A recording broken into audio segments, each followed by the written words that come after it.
So, welcome tonight. Thank you so much for joining us. And probably as some of you, I just want to tell you, I have kids at home. And so, if you hear somebody singing in the background, that is my son singing in the shower as loudly as he can. I don't know why. Anyways, so the silly things of working from home. So, I apologize for that. But, anyways, other people who will be speaking with me tonight is Tia Ehrman, who is our senior land use field rep for Loudoun and Clark County, and Michael Myers, who is the executive director for Loudoun Wildlife Conservancy, and Jem Bingle, our senior land use field representative for Loudoun County. So, want to go ahead and get started by introducing PEC, Piedmont Environmental Council. We are a 501 we're a nonprofit. There you go. We're a nonprofit organization, and we bring this great work to you through donations and support through people like you. We're a member based organization, and our mission is to protect, restore the lands and water of the Virginia Piedmont while building stronger and more sustainable communities. And so, as a part of that, today we're delving into something that is really a huge issue in our region. And our region goes from Loudoun County and Clark all the way down to Albemarle, which is data center growth. So, before we delve into the presentation today, I want to share with you a video that we've put together. This is a great introductory video, and we encourage you to share it with folks after you see it tonight. It might be a little glitchy because we're sharing it through a remote meeting with a lot of people on it, but I encourage you to check it out on YouTube where it might not be quite as glitchy. But with that, I'm going to go ahead and start the video. Virginia is undergoing profound economic, environmental, and technological changes, all centered around the activities of one industry: data centers. Data centers are the backbone of our modern technological world. They enable everything from watching Netflix on our TVs to huge companies training artificial intelligence models. Northern Virginia has the largest concentration of data centers anywhere in the world, and while there has been some financial benefit to particular localities, the explosive growth of this industry is bringing massive costs and risks that will fall on the people and environment of the state and region as a whole. We need to start taking account of these hidden costs and stop subsidizing the infrastructure needs of the biggest corporations in the world.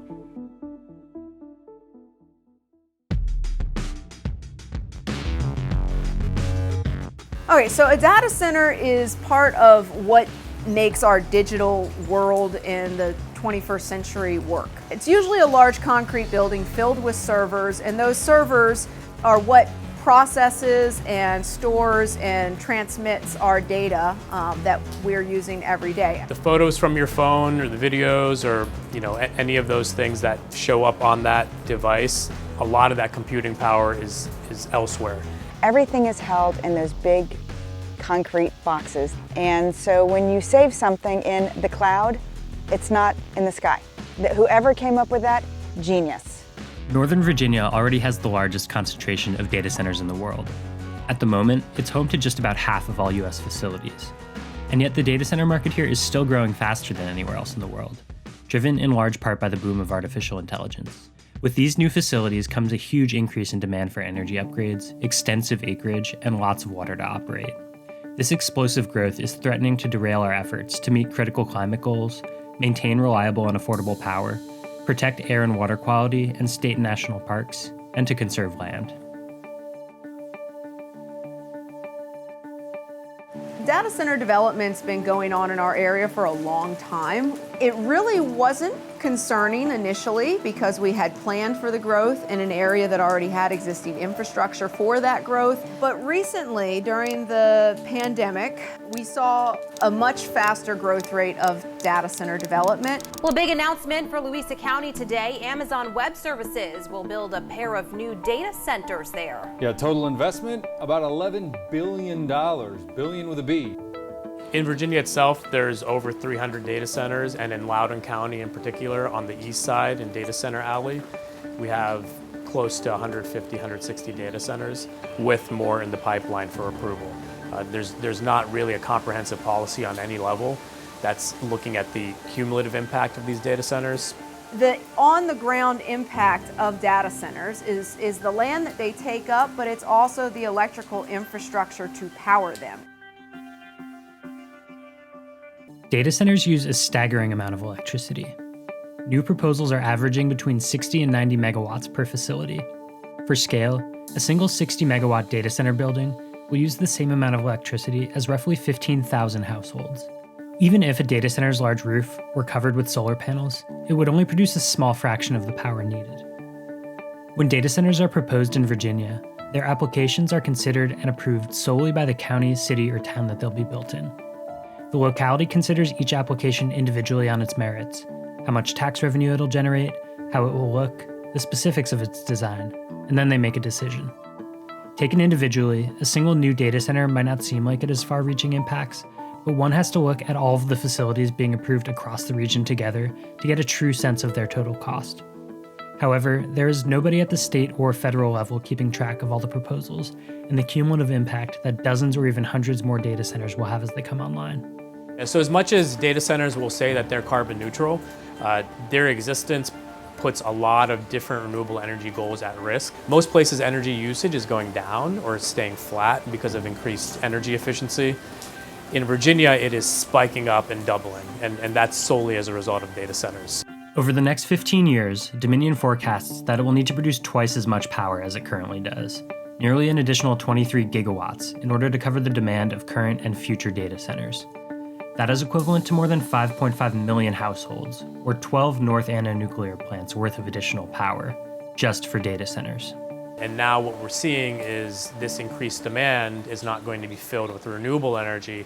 It's in fact going to be built with natural gas facilities. And so rather than taking natural gas offline and coal offline to reach our renewable energy goals by 2050, what we're seeing now is Dominion is now talking about opening a new plant in Chesterfield, for example, and increasing amounts of projects that are, really counterintuitive in terms of climate change and in terms of Virginia reaching its clean energy goals. I think for folks such as myself, I have 2 young kids. All of these things are interconnected, and we need to really get a sense of what that impact is, because it's particularly for younger folks, it's going to be a part of their future.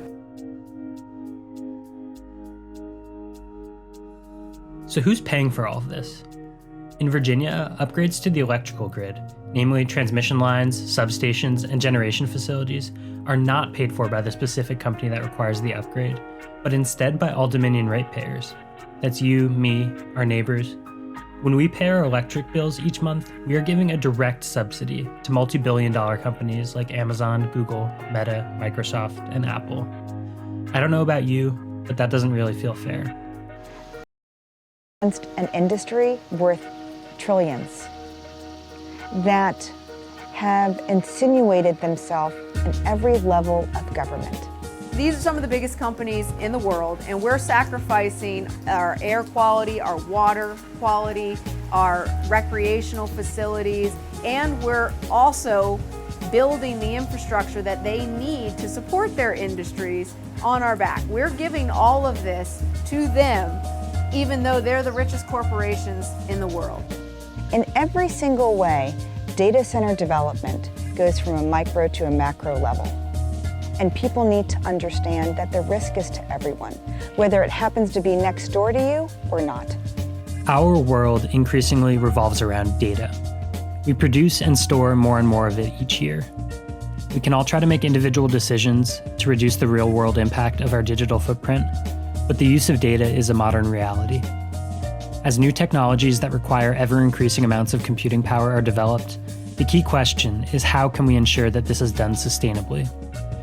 There's very little regulatory oversight of this industry, and we know that there is so much at risk. Unless higher sustainability standards and more oversight are put in place, today's soaring demand for computing power will inflict huge costs on our society and our environment.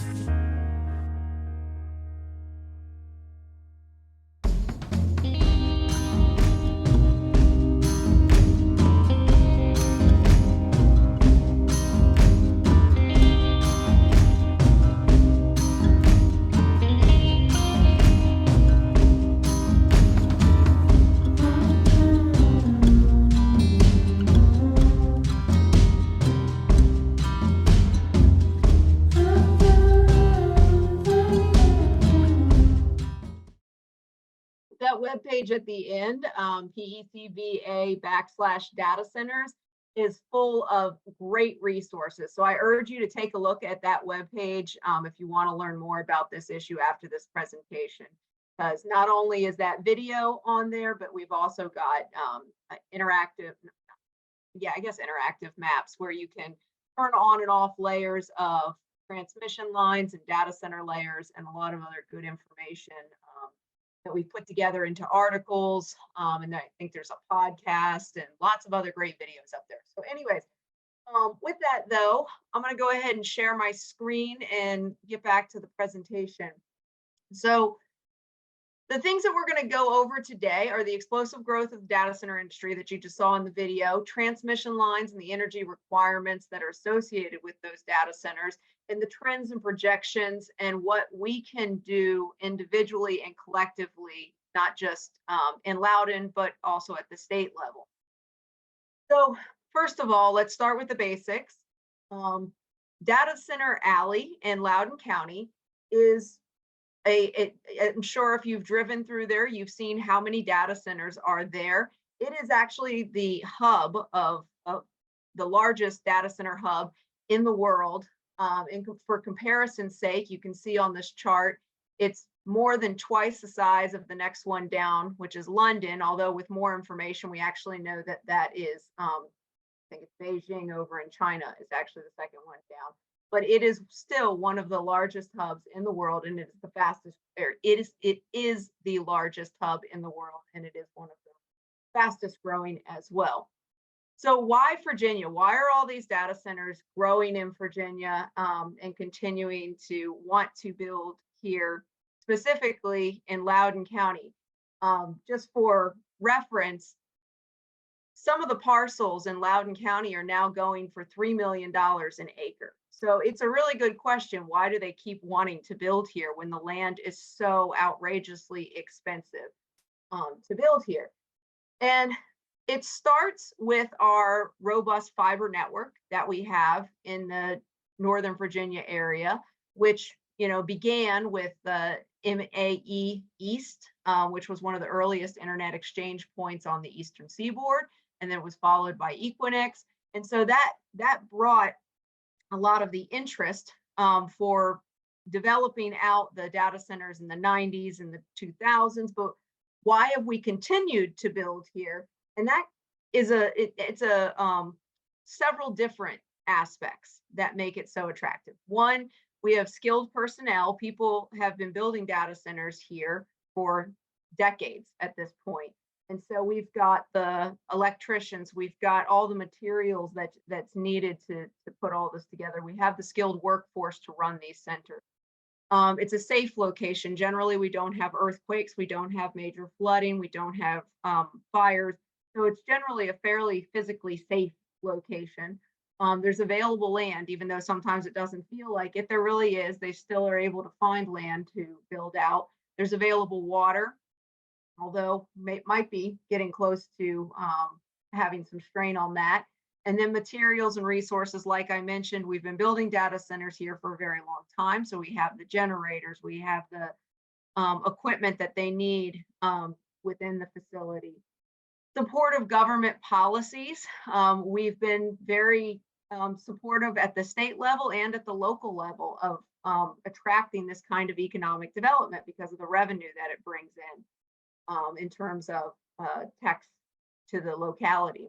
And then tax incentives that we offer them have been very attractive, both at the state level and sometimes at the local level. Even though we are collecting a lot of revenue at that local level, many localities, in an effort to attract them, do give some, incentive packages to attract data centers. And then the power is another critical aspect. And so here in the Dominion area, we have pretty affordable power in comparison to areas of California and other places where power is extremely expensive. But the other thing is that we kind of have an endless supply of power because of the way that the system works. So our utility has an obligation to serve. And so whenever a locality approves a data center, the utility has to provide power to that data center, no matter how much or where it is located. And so we build out the infrastructure. Well, when we build out the infrastructure, that infrastructure is now there, which creates a kind of speculative market around a new transmission line or around additional, electricity that's coming in. So we have this cycle of kind of self-perpetuating that is going on, where every time we build a new transmission line, we get more speculation for more data centers. But what's driving the demand? Why does the market keep wanting to build data centers? Well, some of that is in the palm of your hand, your phone, and I'm sure everybody, takes pictures, and you're on this remote meeting right now. So much of our life is based out of these data centers, goes through it's data that's stored in the servers that are in these data centers. But there's two other aspects that people don't always think about. So there's the obvious stuff, like you streaming Netflix and saving videos on your phone and things like that. Then there's the consumer tracking, where there's a lot of data that is used to better sell you things, to find out who you are as an individual, and to basically kind of create a little data profile on you. And businesses collect that so that they can target their advertising better. And that's a lot of data. And then of course there's government data, things like that, that is filling up some of this data center space. And then the third category is AI, the speculation around AI. And AI is kind of an interesting phenomenon because it's a bit of a question mark. We don't really know what parts of AI will come to fruition and really will be marketable and really will be the thing that takes off. Some of it is more speculative than others. So there's a question mark around how much is really needed for AI, but we know that there's a lot of businesses that are investing in it because they do see it as the future. And so a lot of this data center space that's being built is being built to meet that future demand. So what is a data center? I'm talking all about data center space. So let's talk quickly about what a data center is. First of all, data centers have changed over time, and there is different types of data centers. But what we've seen a lot of more recently in the last 2 to 3 years is hyperscale, large warehouse type data centers like the one that's in this picture here. They used to be much smaller. They're getting larger. We'll talk a little bit more about that in a second. But usually they're concrete building, no windows or fake windows. Loudoun's actually done a really good job of encouraging good facades on these buildings that have like fake windows and things like that. They have diesel generators in the back, and very often they have fuel storage on site to run those generators. And then they're filled with racks, which are these big black boxes that are then filled with servers. And the servers are what are running all of that data. It's processing the data, it's storing the data that we use every day. But as I said, those data centers are getting much bigger. Back in 2018, data centers were around 50 to 100,000 square feet. Now in 2023, a large data center is more like 200 to 300,000 square feet. In 2018, the power usage of a typical building was 10 to 15 megawatts per building. Now we're at 30 to 90 megawatts per building, and that's ever increasing with the servers that are being used for AI and for higher computing power, because they're able to fit a whole lot more processing power into a smaller space. So they're able to put more into those racks, and those racks not only use a whole lot more energy, but they also require a whole lot more cooling, which also requires a whole lot more energy. And so each of these buildings is using a whole lot more. And then we're also seeing a lot more multi-building campuses. So we're seeing not just larger buildings, not just higher power usage, but also bigger campuses with, 10 to 30 buildings at a time. And just for an example of one of the largest ones that we've seen in our region, Digital Gateway in Prince William County, this was 37 buildings, 15 substations. It was approved on December 12th of last year. And according to the applicants, it will use around 3 gigawatts of power, equivalent to 750,000 homes. Now, calculating that out with what the typical power usage is that we're seeing per square foot, in some of these newer buildings, I would say that could be a lot more than 3 gigawatts of power in that space. But the point here is that we're not just building data centers anymore with each one of these project approvals. We're building new data center alleys. That's what this is. I mean, this is 22 million square feet of space. All of data center alley is about 30 million right now. So we're building, what is that, like two-thirds or something like that, or something. Anyways, it's pretty close to 30 million square feet though. That's a lot of space in a single application. And each one of these data centers has impacts on our communities, especially these large scale campus data centers. So they're impacting our parks and our trails. Like I mentioned, Digital Gateway is next to the Manassas National Battlefield, but many of our data centers are along the WNOD. They're next to our, parks and open space within our communities. They're sometimes next to our ball fields and our schools. And some of them are noisy. That varies from data center to data center. Not every single data center has a lot of noise created with it, but some of them have fans and pumps and things like that that can create noise issues for nearby neighbors. Water usage also varies by the type of data center and the cooling methodology that they're using, but some of them use a whole lot of water. In Loudoun County, we have the benefit of having a gray water line that feeds many of our data centers, so they're using reclaimed water.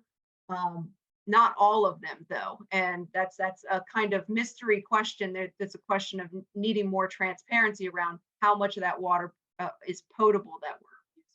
And then many of the data centers down in other parts of the state are pulling directly from rivers like the Rappahannock, or they're using limited supplies and from surface water reservoirs in communities.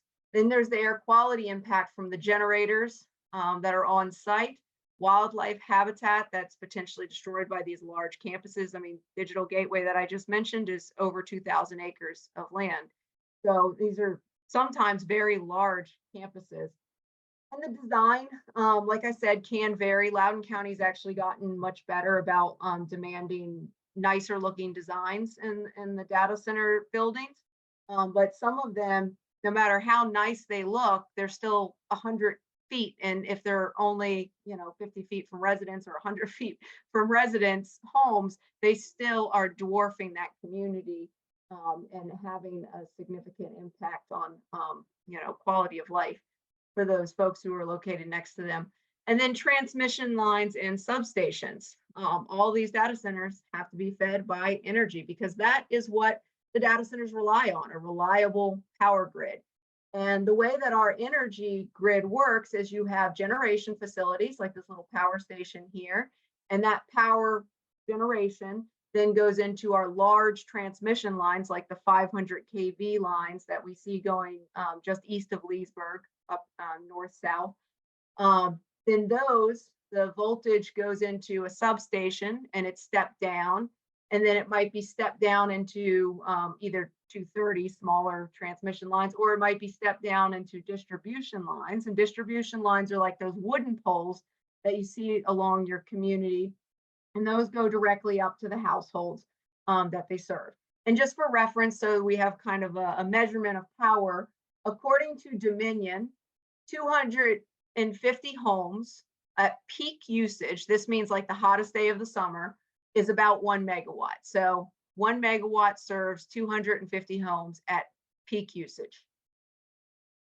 And the backup power that the data centers use is usually diesel generators. They can use natural gas, but generally most of them are using diesel generators. And they have to have, they say they have to have backup power because of reliability needs. And so we have a large amount of diesel generators in Loudoun County, because each one of these campuses have been permitted individually by DEQ. So we have over 4,000 of those diesel generators. And I just want to flip back to just 1 second. I mean, these are not the type of diesel generators you go and pick up from Home Depot. You can see this is the size of like a train car. So 4,000 of those are permitted in this area of Loudoun County. And much of that concentration is right up next to our parks next to our schools, next to our trails, like this is the W and OD going through here, and also next to some of them are next to low income communities, which is the purple blocks in that picture. But going back to energy, these data centers use a huge amount of energy. We talked about, that a single building can use 60 megawatts of power, which is the equivalent of 15,000 homes. So what that means is that a single data center building is using as much as a town, a medium-sized town. And that power has to come through these large transmission lines because of the sheer volume of power that's necessary to feed that high demand. Usually it's delivered through transmission lines that are then going to a substation on site at the data center parcel, and then step down to distribution lines that then directly feed their building. And that power has to come from somewhere. And some of it, of course, may come from renewable energy, but like you saw in the video, a lot of it is actually coming from non-renewable sources like natural gas. And what we're seeing is, although many of the data centers companies like Amazon and Google and Microsoft do invest in renewable energy, the amount of investment that they're putting into renewable energy and the amount of like solar and wind that's being built is far surpassed by the demand that we're seeing on the grid. So this is just the same graphic I was showing you before about the different data center hubs, but it's showing you instead in megawatts on a map. And as you can see, again, Northern Virginia has the highest megawattage of the data center hubs. This says 2,500. It's actually, according to Dominion, it's about 2,800.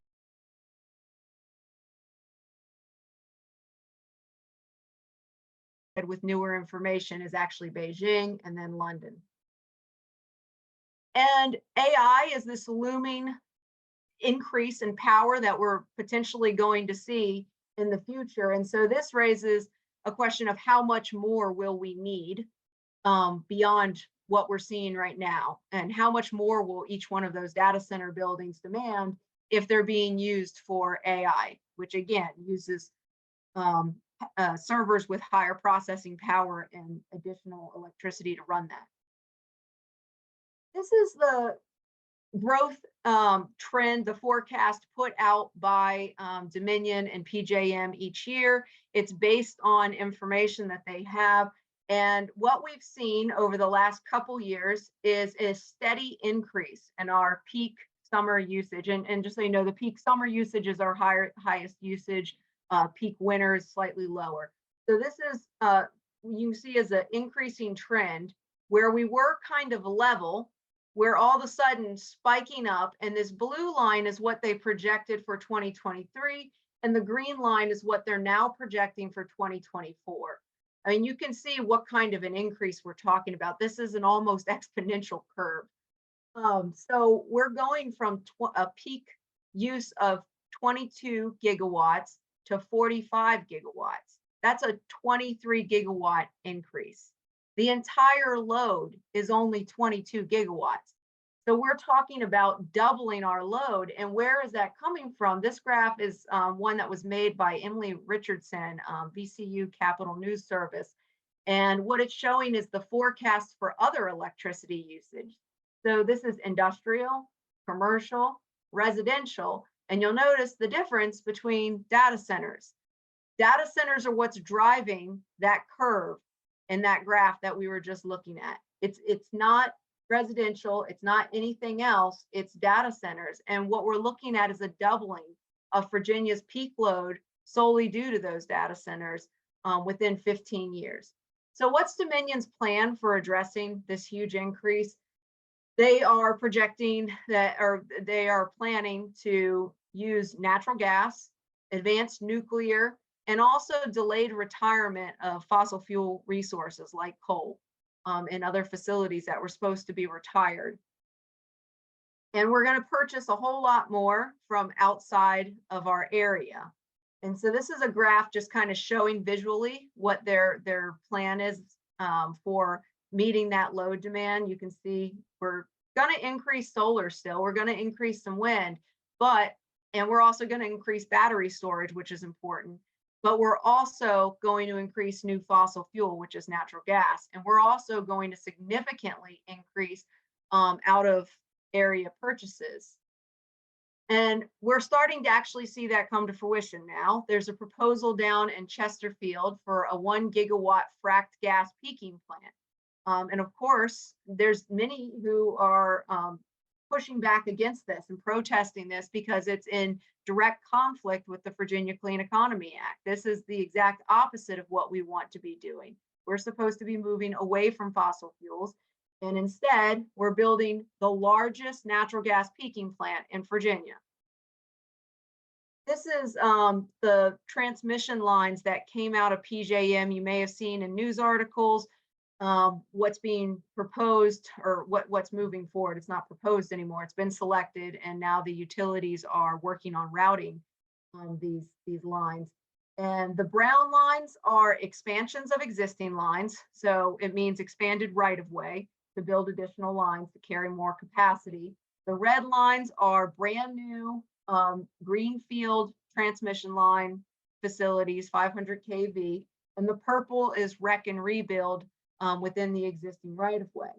But what I want to point out in this graph, just going back to sources of energy, is that this brown line that we're using to feed into the energy needs of Data Center Alley, which is located right here, is coming from West Virginia, and it's coming specifically from areas where there is coal facilities that are now looking at delayed retirement. So just recently, just a couple weeks ago, First Energy announced that they would be abandoning their 2030 climate goals. And they would be keeping Fort Martin, which I believe is this one, and the Harrison coal-fired power plants in West Virginia online until 2035 and 2040, respectively. And the reasoning for that delay is resource adequacy concerns. And if you follow that language back and follow what they're pointing to, it is directly tied to the power needs of Northern Virginia, of Data Center Alley, and trying to feed this line, because this is where those plants are located. And this one connects right up to that main line, the Morrow line. So who does all of this planning? Who is proposing those transmission lines? That's the regional transmission operator, which is PJM in our area. There's regional transmission operators all over the country. They're large clusters of utilities. This is ours. It's the largest in the country. And what they're charged with doing is ensuring that we have reliable power in a competitive marketplace. However, they're not really a government entity. They're kind of not really, I wouldn't even call them a quasi-government entity. They're more of a trade organization, because what they're doing is they're working with the utilities and many of the, that's a complex thing. I won't go in all that. All right. So Dominion, which is the utility that is serving most of the data center load growth that we're seeing in Virginia. So most of that load growth in Loudoun County, Prince William, and going down the I-95 corridor is all in the utility area. And so the lines that I just showed you are the result of the 2022 Window 3 request for proposals that was put out by PJM a couple years ago. And specifically, what they were calling for was proposals to meet demand, an unprecedented demand from data center load growth up to 7,500 megawatts forecasted to be needed by 2027, 2028. And that was specifically in the Northern Virginia area. And you can see that's Data Center Alley. That's what we're talking about. Most of that load growth was from Data Center Alley, with a little bit up by Dobbs and a little bit down by Bent Hill area. And what is that based on? What is that number, that 7,500, based on? Well, most likely, and actually, I mean, it's in the filing with the SEC, so it's not most likely. pretty definitely, is based on the electric service agreements that Dominion has signed with data center companies in its area, and the construction letter authorization, and these add up to about that 7,500 by 2027, 2028. And so that's what those numbers are based on. It's not just a forecast or a straight line forecast going out. It's actually based on contracts that Dominion has signed with those companies to provide them with power by that date. So this only addresses the immediate demand in Northern Virginia, really. I mean, most of the transmission lines that we just saw on that map are actually just feeding that load growth that is being demanded within the next couple of years. And however, in the last 2 years, localities have been continuing to approve data center campuses, which were not in that modeling for the 2022 window 3 forecast. And so all of this is going to drive up demand much further. And so what we've been doing at PEC is trying to track all these proposals as best we can. And so this is kind of almost a crowdsourced database where we've been pulling together information from partner organizations and pulling it together ourselves as much as we can. So there's very likely many things missing, but we have found over 80 proposals within the from Loudoun County down the I-95 corridor for data center load growth. And some of these dots are much larger than others. So for example, Digital Gateway is just a single dot. So keep that in mind when you're looking at this. This really symbolizes a lot of square footage of data center space. So here's just for a table to kind of show you what we're talking about. This kind of goes through how much we have approved or is actually in the application phase. Not all of it's approved. Some of it's approved and unbuilt. Some of it's an application that's been filed. We're talking about a very large amount of square footage. It adds up to about 150 million square feet of data center space. Now, if you bring that data out into, like, you use some information, like basically what we've done is we've pulled together previously approved data center proposals and looked at their energy usage, the ones that we know how much energy they're using. We've pulled together the energy that they're using and how many square feet they have, and then kind of averaged that out over 7 to 10 different data centers to kind of get an average of what that power usage is per square foot. And then we apply that to the square footage that we have in that table. And so our current load, and this is from Dominion, our current load for data centers in the Northern Virginia area is about 2,800 megawatts. Approved using that methodology I just described, what we have is 11 gigawatts or 11,200 megawatts of power that would be needed for everything that's approved but unbuilt. And then what's in the applications is even scarier at 85 gigawatts of power. So what does that equate out to in terms of number of homes? Well, right now, our data centers are using the equivalent of 700,000 homes. That's more homes than Loudoun and, well, a little bit less than Loudoun and Prince William. No, a little bit, no, it'd be more than all the homes in Loudoun and Prince William County. And then in terms of what's been approved and unbuilt, that's 2.8 million homes worth of power. And then what's in the application phase, that's almost 15 million homes worth of power. Just for reference, Virginia only has like 2.6 million homes. So we're talking outrageous. These are crazy numbers if we continue to approve all of this data center space. And what's very frightening is that we haven't seen a locality really say no to a proposal that has an end user like an Amazon or a Microsoft at the end of it. And so unless we start to see localities say no, it's very likely that many of these applications, even most of these applications, are going to come to fruition. So how much does Dominion's plan cost? Because that's a lot of infrastructure to support all that data center space. That's a lot of transmission lines. It's a lot of substations off-site. They usually pay for their substations that are on-site. So that's a lot of transmission infrastructure. That's a lot of power generation. How much does that all cost and who pays for it? Well, we have an idea from the IRP that was filed last year by Dominion about how much this plan, that the one that I showed you with the graph of where we're going to get our power from, how much that costs. And it's over $100 billion for those for these different options that they've put forward. Plan B is the one that they are moving forward with.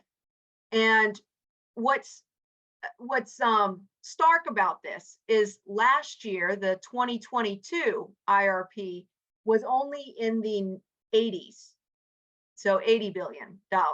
And so between a 1-year growth period, we've gone from 80 to 127, or over 100 billion for the cost of the infrastructure to serve this industry.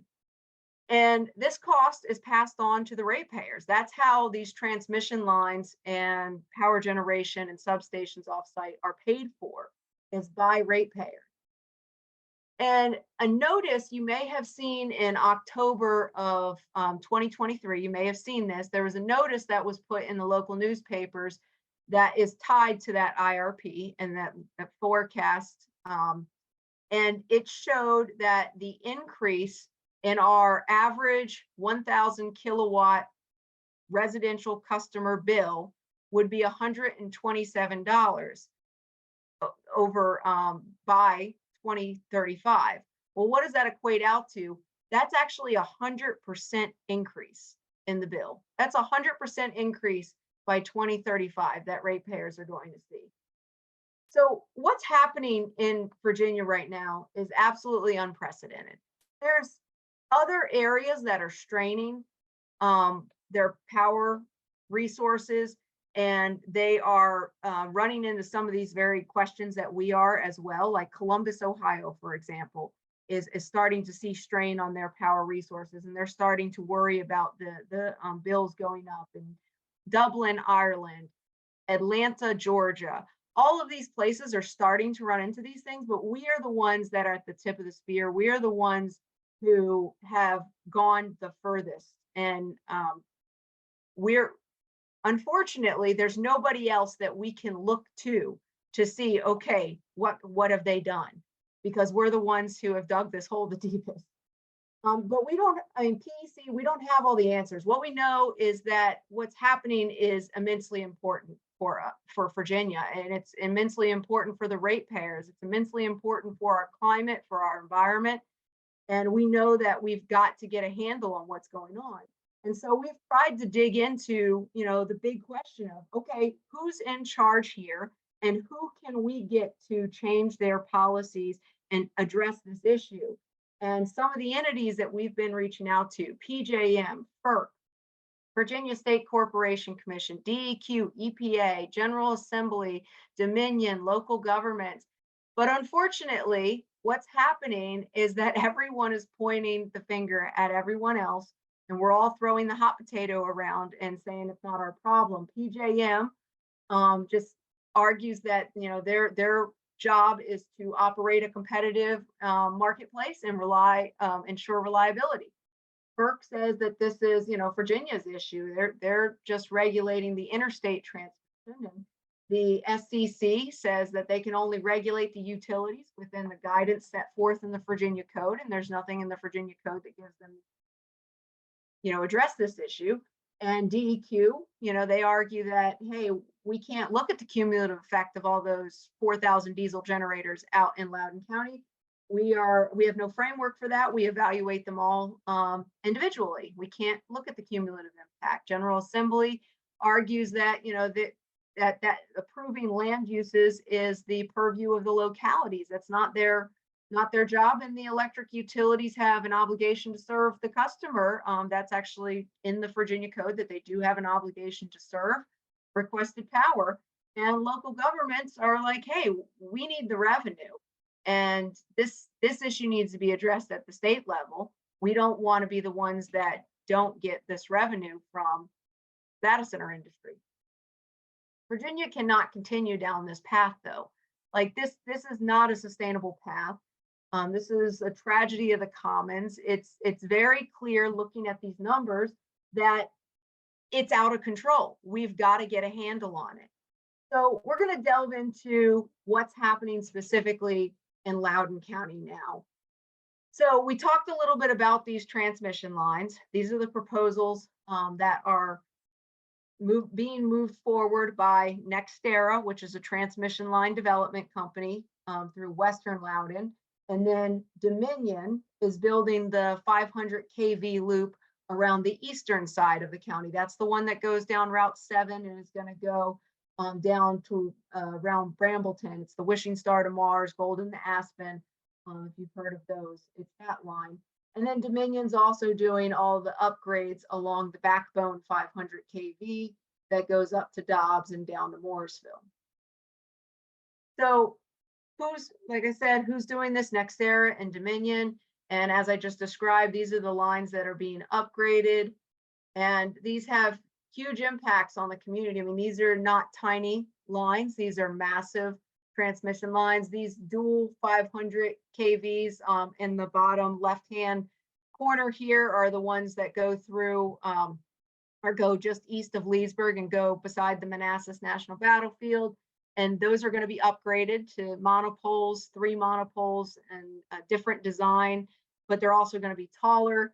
And we're going to see the 230, for example, that goes down Route 7 between, I think it's Pannonian Springs and Leesburg. That, you know, we're going to see that, but much larger, a 500 kV going down Route 7 in front of the Lansdowne area, and, you know, potentially impacting cemeteries and communities and other resources along the way. And this just kind of gives you an idea of scale between, you know, a 60 kilovolt, that's your usual distribution line, or 138. Those are what your usual smaller distribution lines, and your 500 kV is, you know, up to 100 meters tall. So with that, I'm going to turn it over to Tia to talk a little bit more about how this doesn't really fit into Loudoun's vision for the East or the West. All righty. Hi, everyone. So I just very briefly, I'm not sure how familiar everyone is with Loudoun's zoning and land use policies and the way that we're set up, but speaking, the dark blue would be the suburban policy area, with the purple, the urban policy areas, our newest additions. The dark green on the far left is the rural policy area. And then that green band in between that's lighter is the transition policy area, which is meant to be exactly what it says, a transition from suburban east to rural west. And as we've seen Loudoun build out more and more data centers, we've watched as more of our suburban policy area has the underlying zoning has been changed or altered to industrialize our suburban policy area.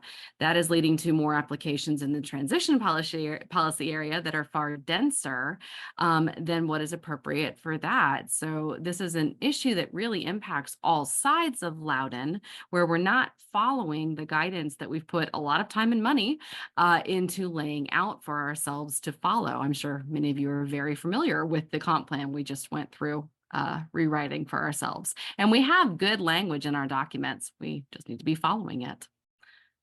Next slide. This is the NextEra line that our listeners from Western Loudoun are undoubtedly quite familiar with. Coming in, the red is using the written language of where we believe it is likely to go, but obviously we do not have the exact path yet. We're very concerned about its impacts on Western Loudoun, on our agricultural areas, our farms, both large and small, and of course, all of our agritourism operations that we've, as a county and as operators, have invested a lot of energy into preserving and growing. We have a very thriving agricultural region, and this could very well be very devastating to that. So we're giving input and waiting for the next phase of the process. Western Loudoun, like I said, thriving agricultural region. We're very well known. I think our nickname tends to be DC's wine country, and we do very much live up to that nickname. Now, the 2022 Census of Agriculture just came out, and our numbers are continuing to be very, very impressive. While we no longer have as many of the 300-acre cattle farms or very, very large like corn operations that you might naturally associate with a farm, we are making a switch to a much more direct market economy, which we do very well because we're so close to consumers who want locally grown products in Eastern Loudoun and beyond. And then because we have such a wonderful viewshed to offer for all of our agritourism venues, and all of Eastern Loudoun tends to come west to enjoy them. I believe the most recent numbers I've heard is still about 60% of patrons at wineries and breweries out here are from Eastern Loudoun. So it's a very well-connected county. Next slide, please. And these are updated numbers. We actually added 73 farms in the last 5 years to Loudoun County. The vast majority of our farms are less than 50 acres. They're in that 25 to 50 acre window. I think it's 805 of them fit into that window. We are, however, still losing acreage, a little worse actually, 11,722 acres lost. In Virginia, we are #1 in honey, cut flowers, equine, number of horses, and we boast the most young farmers in the whole state, which is amazing. We're #2 in quite a few areas as well, and then we're in the top 10 in an awful lot of agricultural industries. Great production, we're #2. Obviously, we get the most attention for that, but we're very strong in many agricultural sectors and women-owned operations. So. And then, Jim, I think this is probably you. Speak to it if you want. I had put it in mainly to kind of talk about the transmission line that's going to be going through the east. So Yes. this is the line, the Wishing Star to, this is Aspen to Golden. Sorry, I was getting confused. This is Aspen to Golden. I want to know who names these substations, by the way. I think there's like some. Oh. I think they hire a 15-year-old kid to call them. Anyways, Aspen to Golden is the line that will go up by Belmont and then down Route 7 and then through Data Center Alley and then cut through the western side of Dulles Airport, and then we'll go Wishing Star to Mars, which is the one that goes near Brambleton. But the reason I wanted to highlight this line is there's a couple things. First of all, this is not consistent with our plan. So I'm going to go back for just a second here. I want to show this plan again because I want to highlight Route 7, mixed use suburban area. That's what, that's what that area is supposed to be. That's what that's what Loudoun County's plan that was put together by the community with public input was meant to create. And also, even this light blue, this is suburban employment. It isn't giant concrete buildings of industrial. That isn't really what I don't think was envisioned with suburban employment zones. Yes, we do want to have some jobs, and yes, some data centers might have made sense here, but what it's become is different than I think what was the real vision for Loudoun County.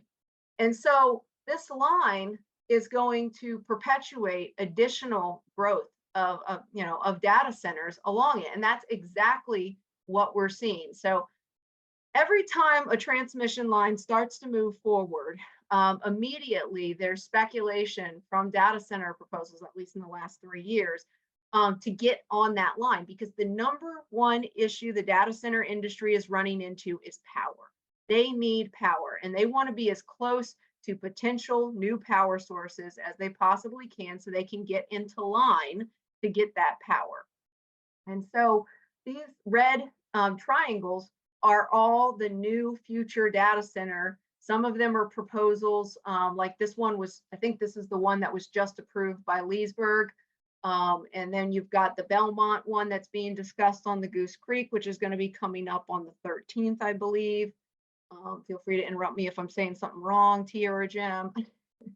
But there, you can see there's a lot of other red triangles along this space as well. And they're all, speculating to get onto that transmission line.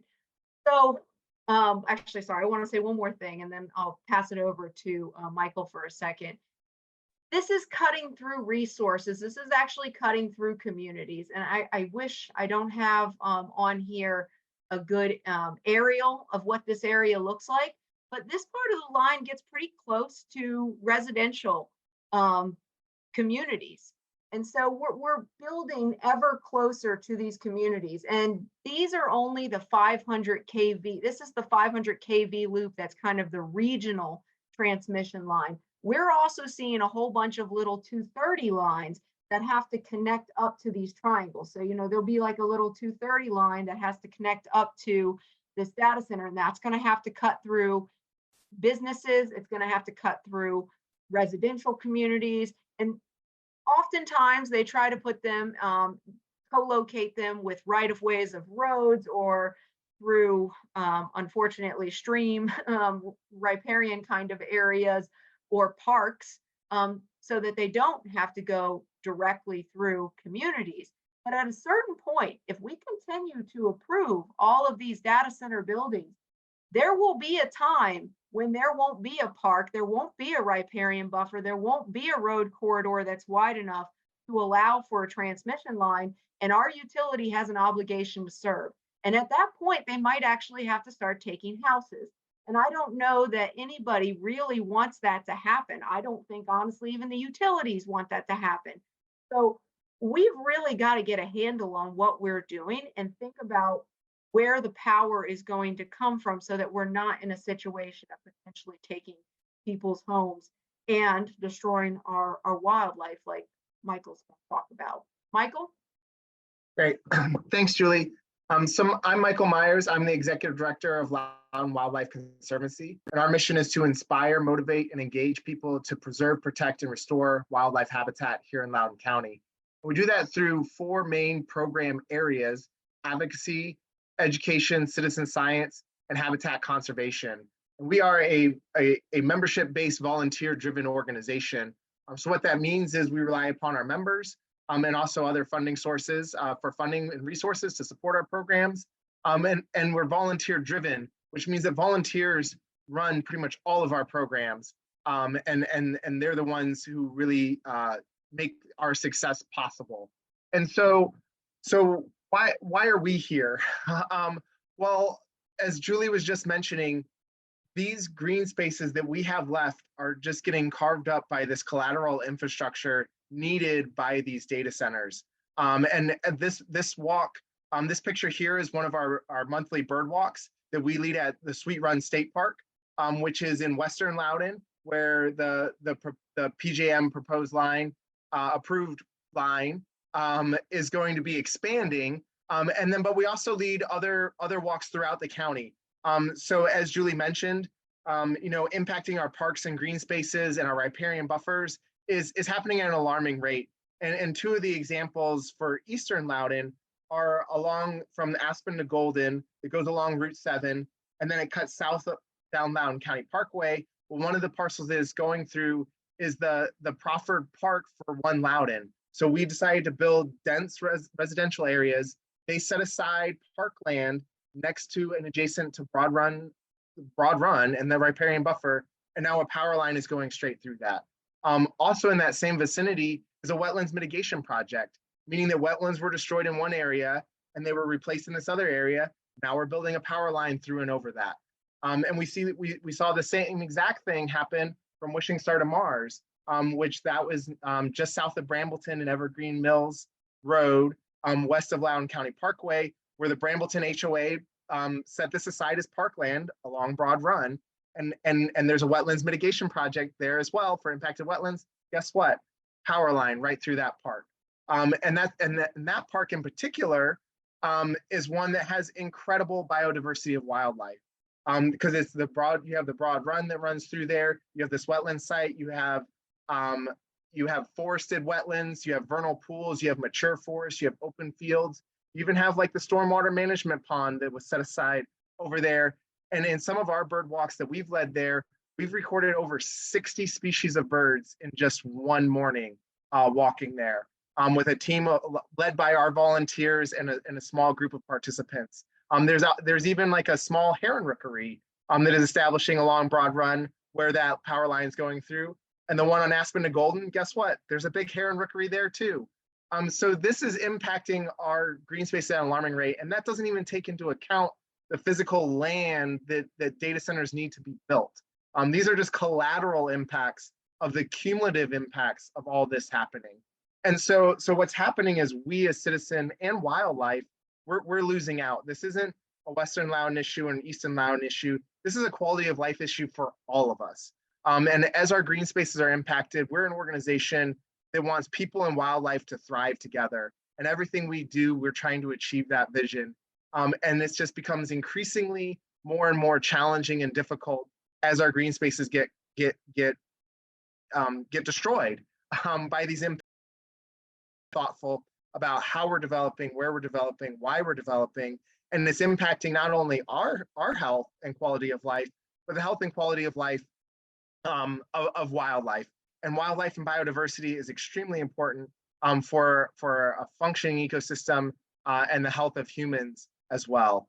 I just want to put that out there. We have a lot of knowledge and firsthand experiences of places all across Loudoun County, and all of these impacts and collateral impacts are really concerning. So we are here as a community partner to support PEC, also Waterford Foundation and other nonprofits and citizens, just to help educate people about why they should care, why this matters, what's really happening on the ground, and how big of an impact all of this is having. So I want to thank Julie and PEC for organizing this, and I want to thank you all for being here, and I'll kick it back over to you, Julie. Thank you so much, Michael, and I so much appreciate you highlighting all of those environmental impacts. And I would argue that not only do we care about biodiversity for biodiversity's sake, but also just for the enjoyment of the people of Loudoun as well.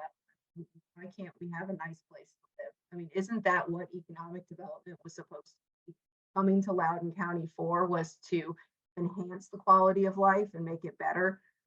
So we shouldn't allow it to destroy all the things that we treasure. So I want to kick it over to Jem to talk about the importance of planning and some other details and things that are coming up. Okay, well, thank you, Julie. So data center projects show up first publicly as land use applications on the local level, whether a data center applicant wants the board to change the zoning to allow the use where it isn't allowed, or where they are allowed by right, which means the zoning says the use is okay and they just need administrative approval. In the 2002 update to the comprehensive plan, there was no mention of data centers because they weren't a thing, and neither did the zoning ordinance back then. Now, both documents have seen amendments that have allowed for data centers, obviously, but for much of the time before the 2019 comprehensive plan update and the 2023 zoning ordinance update that was just approved, the impacts and infrastructure considerations were based on something other than the power infrastructure that data centers require. And we have all seen the impact on suburban neighborhoods as they've become surrounded and intermingled with data centers and substations, along with new power lines. Residents haven't been very happy about that, but the revenue from data centers have helped the county offset the fiscal strain because of the surge of residential development that had been occurring in the previous 15 to 20 years. Next. So data center development has definitely exploded. According to the county website, we have 30 million square feet of data centers in operation with 5 million square feet in development. We don't know exactly how much more. The little triangles that you see on the map are, that's not complete. The staff is working on compiling that information. We're working on trying to get as much as we can. But there's a whole lot more that's proposed and has been submitted on a regular basis. So remember what Julie said about the cumulative power demand. I would add that that amount is a number in flux. And it's not something that Dominion Energy shares for every building that or complex. As the servers in those buildings that you saw pictures of, they're able to take up, as they get more efficient, they're able to take up much less space, and consequently more servers can fill the space, which means an overall increase in consumption. There's a transparency problem that needs to be solved in more effective planning. It's not an easy task because of the whole question of who's in control of the process. I would just note again that that map that you're seeing here is not complete. So the big question is how much more? So next, what can Loudoun do to manage? There have definitely been mistakes that the county has made in dealing with this brand new industry, and they've learned a lot of lessons along the way, and more and better planning is needed. So on February 6th of last month, the board initiated a process to change the comprehensive plan and zoning ordinance to deal with mistakes and unintended consequences that have arisen from permitting data centers in so many locations by right, and from inadequate standards to protect the community from impacts and stronger environmental standards. But it's a complicated challenge. First, the board is changing the policy map to show where data centers are and are not desired. And further, they are removing by right development to require legislative oversight on all data center applications. And they will be considering higher standards to protect residents from impacts and minimize environmental impacts.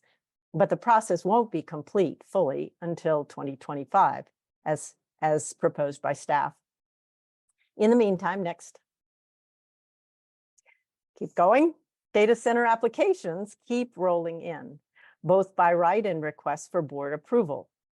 Our Board of Supervisors in this new term, we believe, must demonstrate that they are willing to do their part to address the problem.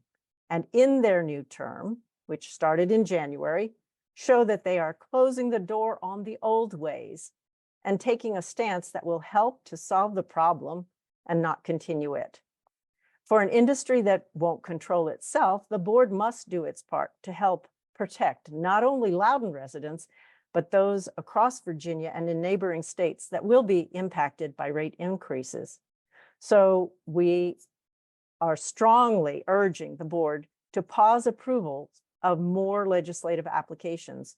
And their first decision along those lines comes with the public hearing next Wednesday. And go back for a second.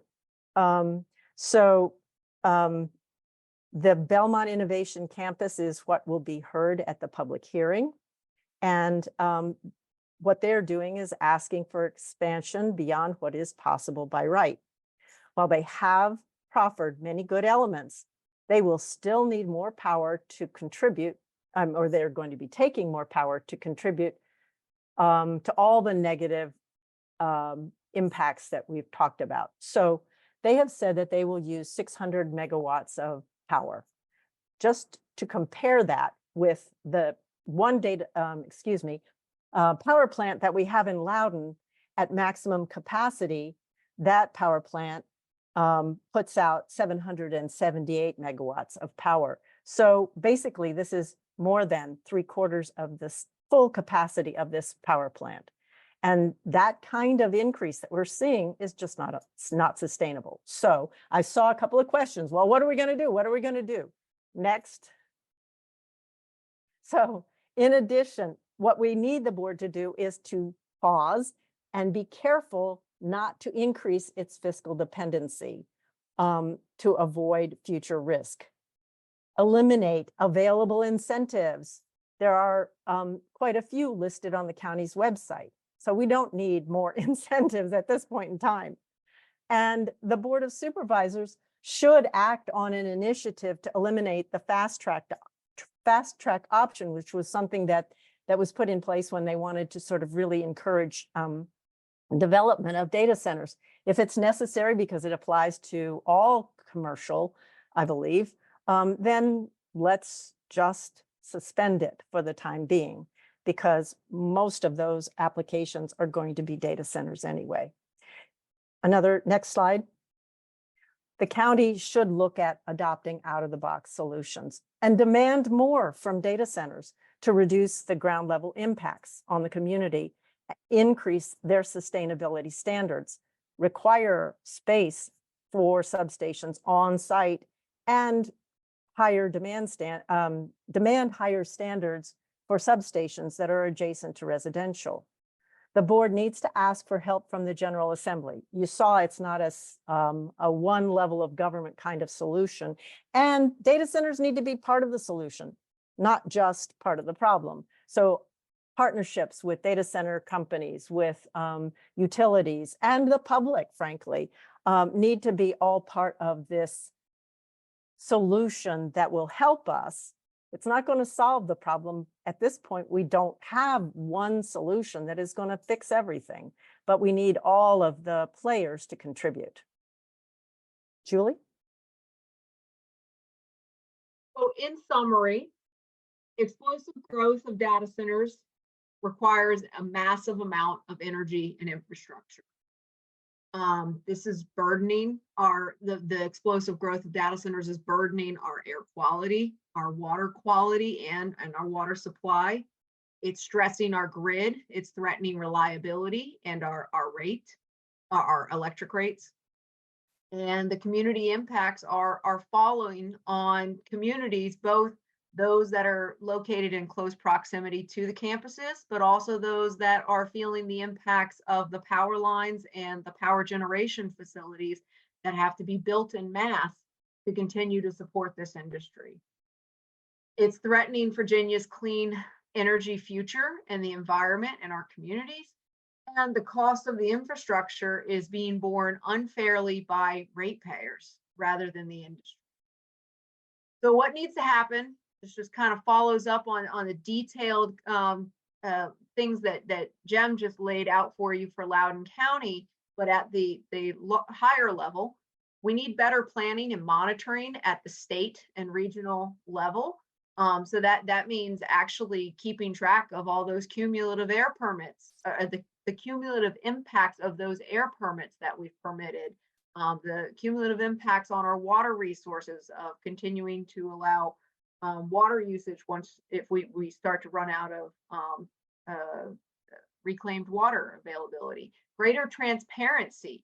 There's no reason this industry should be able to get away with hiding basic stuff like their energy usage, their water usage, and the cost of all this infrastructure on the ratepayer, which is what they're doing right now. They have these things called NDAs, non-disclosure agreements, and they hide a lot of this information.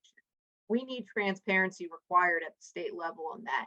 We need full impacts. We need full assessment of the impacts and better understanding at the state level, but also the local level, so that localities can make more informed decisions. We need improved standards and we need innovation, like Jen was talking about. This is where the industry needs to be a partner. We need to have standards for sustainable construction, sustainable power, and on-site energy efficiency. And then we need the industry paying their fair share. There's no reason, there's no reason we should continue to pay for the energy infrastructure for this industry. And mitigation, because there are going to be impacts. At this point, we've dug the hole pretty deep, and there will be impacts to the community, and there needs to be discussion about how we're going to mitigate all of these impacts. So what are we doing at the state level? Some of the stuff that PEC is doing, first of all, we work with a larger group called the Virginia, well, we lead a group called the Virginia Coalition for Data Center Reform. And we've been working at the state level with many different communities, all the way from Henrico and King George County up to Loudoun County. And we've even visited Maryland to discuss this issue. And so we're spreading the word and we're pushing for reform. And we're trying to equip all of our community partners with information and the best information that we can get them, like this video that we created and that we just watched. And then also we're lobbying at the state level. We're getting together. We're getting up at 5 a.m. and riding buses down to Richmond to lobby our legislators. We're going and we're having these meetings one-on-one with legislators, encouraging them to carry specific legislation to address this problem, to encourage transparency, to apply a better rate structure so that the industry is paying for its fair share. All of those changes we're trying to explain to our legislators and their aides why we need them, what the impact is, what communities are experiencing, and what kind of changes we need. And then we're advocating for legislative changes, not just with the legislators themselves, but also with our partners. And we're trying to get information about this legislative platform out into the environmental community so that our climate advocacy partners and our water quality protection partners and our wildlife protection partners can all help support this effort, because we think that the broad-reaching ramifications of the impacts that we're seeing from data center and its associated data center growth and its associated energy infrastructure is honestly one of the biggest issues that Virginia's ever faced in terms of protecting all the resources that we've worked so hard to protect over the last 50 years. So what can you do? Ask county and town officials to pause approvals and adopt stronger policies and standards like Jem was just talking about. And that we've got a meeting coming up on March 13th that we're encouraging you to come out and speak to your elected officials at the local level, at the county level. And then reach out to state elected officials and ask them to support data center reform legislation at the state level. It's good to talk to them off season, because then they're not in the flurry of the General Assembly, and they might actually be able to engage with you more than they would be if they were in Richmond for that 15 minutes they could spare. So staying informed, following the Dominion and the NextEra routing process and all of the planning that's going on at the county level, and state and federal opportunities. And part of the way you can stay informed is by being on our list, our mailing list, and receiving our alerts that we put out. We've got a number of staff people working all throughout the region. In Loudoun County, obviously, we have Tia and Jem, but we also have a communication staff. You saw Marco at the beginning. We've got a staff person focused on climate and energy, Ashish Kapoor, who also lives in Loudoun County. We've got a number of people who are working really hard on this issue. And so we are trying to get that information out to you so that you can be engaged. And then help us share this information. Share the video with your friends, your family, share it on Nextdoor. Forward our follow-up email. So after this meeting, we're going to send you a couple days from now, we're going to put all the material together, including a recording of this video and the slides and everything. You can send that follow-up email out to folks that you think might be concerned about this issue. And then also, again, check out pecva.org/data centers. And then finally, continue to support PEC. We have full-time paid staff, and we're only able to do as much as we do by putting together these videos and bringing bus rides down to Richmond and spending hours following PJM meetings and taking detailed notes and all of these things that we do on a regular basis because we have those full-time staff. And so we need your continued support to continue to to fight for this campaign and to address this issue. And with that, I know Jem wants to share. I love the Power Ranger story. So Jem, tell them about the Power Rangers. Yes, I want to give you this as an example of some amazing young women who are very motivated. They called or contacted us about a couple of months ago to talk about a project that they were working on for Step Up Loudoun, which is a Loudoun youth initiative. And they call it Power Rangers, and they presented their PowerPoint to me and said, well, okay, what suggestions do you have?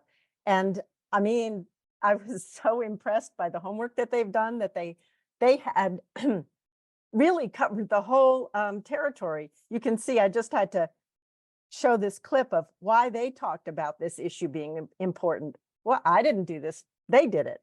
And I guess why I wanted to talk about it so much is these teenagers from Independence High School took the initiative to get out to the boardroom and speak about their project. They want the public to understand and know more and get involved.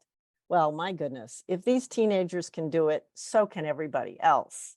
We can all come out and be part of getting our elected officials, whether it's at the local level, the state, or the federal level, to pay attention to this issue and start working on solutions and working together. So I have to say that they are an inspiration to me as young people, and it gives me a lot of faith that going forward, young people are definitely going to be part of the solution, but let's support them now. That's all I have.